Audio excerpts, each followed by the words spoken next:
بسم اللہ الرحمن الرحیم۔ السلام علیکم محترم ناظرین، مسجد نبوی میں ایک ستون کو ستون حنانہ کہا جاتا ہے۔ لفظ حنانہ کے معنی چیخو و پکار کرنے والے ہیں۔ مسجد نبوی کے اس ستون کو حنانہ کہنے کی وجہ یہ ہے کہ رسول اکرم صلی اللہ علیہ وسلم کی حیات طیبہ میں یہاں ایک کھجور کا تنا ہوا کرتا تھا۔ نماز پڑھنے کے بعد رسول خدا اس تنے کا سہارا لے کر مسلمانوں سے خطاب کیا کرتے تھے۔ ایک مومن خاتون نماز کے لیے روزانہ مسجد میں آتی تھی۔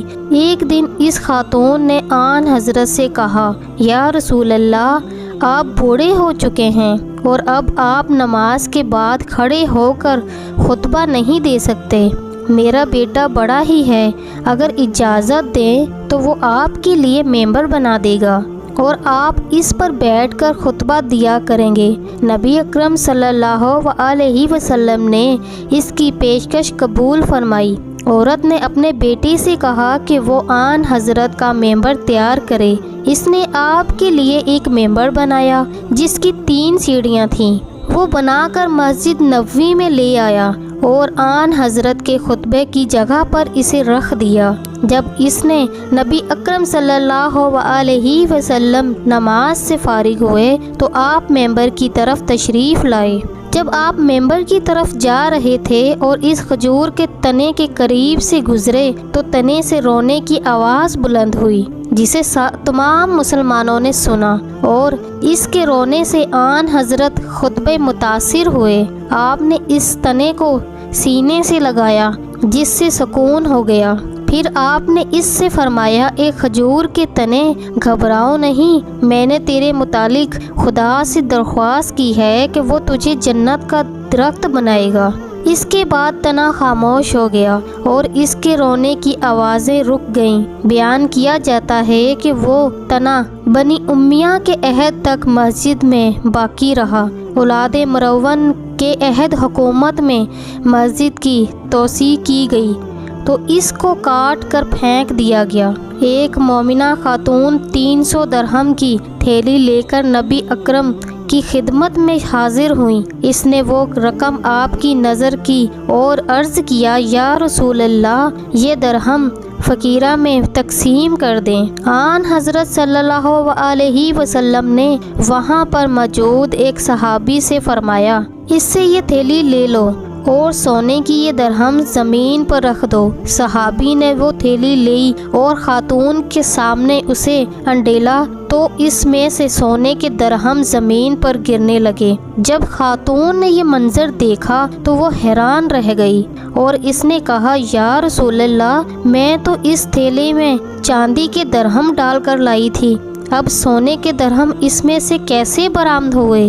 آن حضرت صلی اللہ علیہ وسلم نے فرمایا، تعجب مت کرو، میں نے کہہ دیا کہ درہم سونے کے ہیں، اللہ تعالیٰ نے انہیں سونے میں تبدیل کر دیا۔ سبحان اللہ۔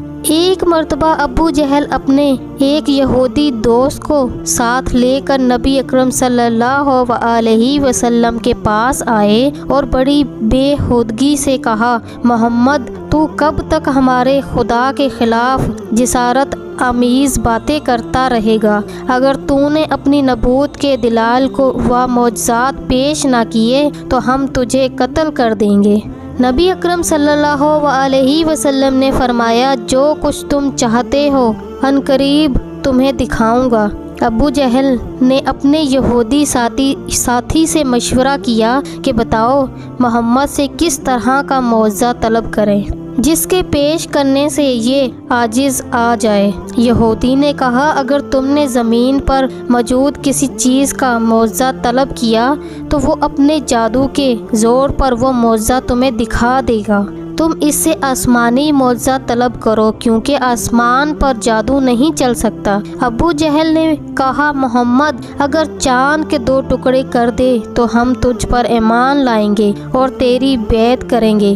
نبی کریم نے ابو جہل سے وعدہ لیا، اس نے آپ سے پختہ وعدہ کیا۔ اس گفتگو کے دوران قریش کے 14 سر کردہ افراد بھی شریک تھے۔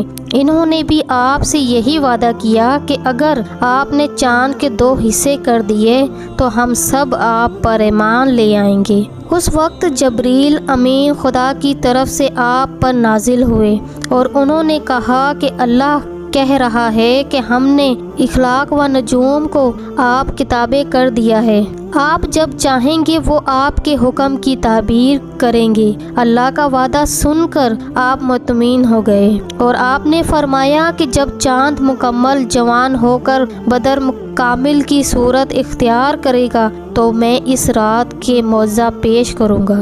الغرض 14ویں کی رات ہوئی۔ اس رات حسب وعدہ پیغمبر اسلام صلی اللہ علیہ وسلم کوہ ابو قبیس پر چڑھے۔ آپ کے ساتھ مسلمانوں کی ایک جماعت تھی اور دوسری طرف سے ابو جہل اپنے یہودی دوست اور مشترکین کے گروہ کو لے کر آیا اور وہ بھی کوہ ابو قبیس پر بیٹھ گئے۔ معجزہ دکھانے سے قابل آپ سے دوبارہ عہد و پیمان لیا کہ اگر چاند کے 2 ٹکڑے ہو گئے تو آپ کی نبوت پر ایمان لائیں گے۔ پھر نبی اکرم صلی اللہ علیہ وسلم نے اپنی مبارک انگلی سے چاند کی طرف اشارہ کیا تو چاند 2 حصوں میں تقسیم ہو گیا۔ نفس حصہ اپنی جگہ پر رہا اور نفس حصہ کافی دور چلا گیا۔ جبل حرا ان دونوں حصوں کے درمیان دکھائی دے رہا تھا۔ رسول اکرم صلی اللہ علیہ وسلم نے ابو جہل اور مشرکین سے کہا، کیا تمہیں چاند پھٹا ہوا دکھائی دے رہا ہے؟ لوگوں نے کہا، جی ہاں، یہ 2 نفس حصوں میں تقسیم ہو چکا ہے۔ اگر آپ نبی ہیں تو اشارہ کریں دونوں حصے یکجا ہو جائیں اور چاند اپنی پہلی حالت پر واپس آ جائے۔ آپ نے پھر انگلی کا اشارہ کیا تو دونوں ٹکڑے آپس میں مل گئے اور چاند ویسے دکھائی دینے لگا جیسے پہلے تھا۔ نبی اکرم صلی اللہ علیہ وسلم نے حاضرین سے کہا کہ اب تم اپنا وعدہ پورا کرو اور اسلام کا اعلان کرو۔ ان میں سے صرف ایک یہودی نے اسلام قبول کیا کہ مشرکین اپنی ضد پر اڑے رہے۔ کفروں مشرکین کے مشرکہ لشکر کی یلغار روکنے کے لیے مسلمانوں نے مدینے کے گرد خندق کھودنے کا فیصلہ کیا۔ اس وقت مسلمان غلہ کے لحاظ سے سخت تنگی میں مبتلا تھے۔ خندق کھودنے میں رسول خدا صلی اللہ علیہ وسلم بھی صحابہ کے ساتھ شامل تھے اور ان سے بڑھ چڑھ کر آپ نے خندق کھودی تھی۔ خندق کھود دی جا رہی تھی مگر حالت یہ تھی کہ 3 دن سے رسول خدا اور ان کے صحابہ نے کچھ نہیں کھایا تھا۔ حضرت جابرین عبداللہ انصاری رضی اللہ تعالیٰ عنہ کے گھر میں ایک بکری موجود تھی۔ جب انہوں نے دیکھا کہ رسول اکرم اور ان کے صحابہ بھوک سے بے تاب ہیں تو وہ آن حضرت کی خدمت میں حاضر ہوئے اور عرض کیا، یا رسول اللہ، میرے گھر میں ایک بکری موجود ہے، میں اس سے آپ کی دعوت کرنا چاہتا ہوں۔ آپ سے درخواست ہے کہ آپ میری دعوت قبول کریں اور میرے مہمان بنیں۔ آن حضرت صلی اللہ علیہ وسلم نے فرمایا، جابر اکیلا میں مہمان بنوں یا میرے ساتھ سارے صحابہ بھی تمہارے مہمان بنیں؟ اب جابر آن حضرت سے یہ کیسے کہہ سکتے تھے کہ صرف آپ اکیلے ہی تشریف لائیں؟ انہوں نے سوچا کہ اگر آن حضرت بالفرض صحابہ کو ساتھ لائیں بھی تو چند ہی افراد کو اپنے ساتھ لائیں گے کیونکہ وہ سن چکے ہیں کہ بکری ایک ہے۔ حضرت جابر نے عرض کیا، یا رسول اللہ، آپ اپنے صحابہ سمیت تشریف لائیں۔ اس وقت 700 افراد خندق کھودنے میں مصروف تھے۔ آن حضرت نے منادی کو بلا کر فرمایا کہ تم لوگوں میں اعلان کر دو کہ وہ جابر کے گھر چلے اور وہاں چل کر کھانا کھائیں۔ حضرت جابر اپنے گھر آئے اور اپنی بیوی سے یہ سارا ماجرا بیان کیا اور کہا، اتنے زیادہ افراد کو ہم کیسے کھانا کھلا سکتے ہیں؟ بیوی نے کہا، کیا تم نے نبی کریم کو اپنی حیثیت سے آگاہ کیا تھا؟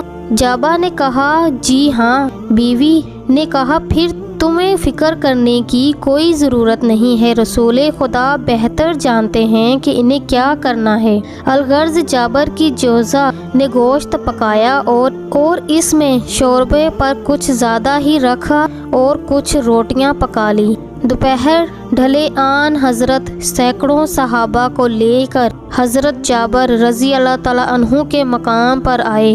آپ حضرت جابر کے گھر میں داخل ہوئے جہاں تندور چل رہا تھا۔ آپ نے اس میں اپنا دواب دہن ڈالا اور حضرت جابر کی زوجہ سے کہا کہ روٹیاں علی کے سپرد کر دو۔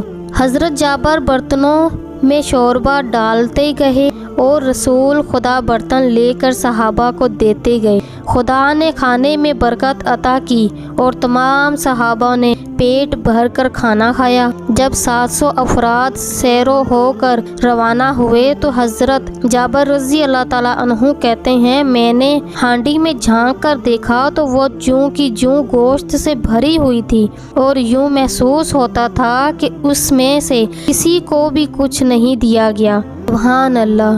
امید کرتی ہوں کہ آپ کو آج کی ویڈیو اچھی لگی ہوگی۔ اگر آپ کو ہماری ویڈیو اچھی لگی ہے تو ویڈیو کو لائک کریں اور مزید اس طرح کی ویڈیو دیکھنے کے لیے ہمارے چینل کو سبسکرائب کر لیں۔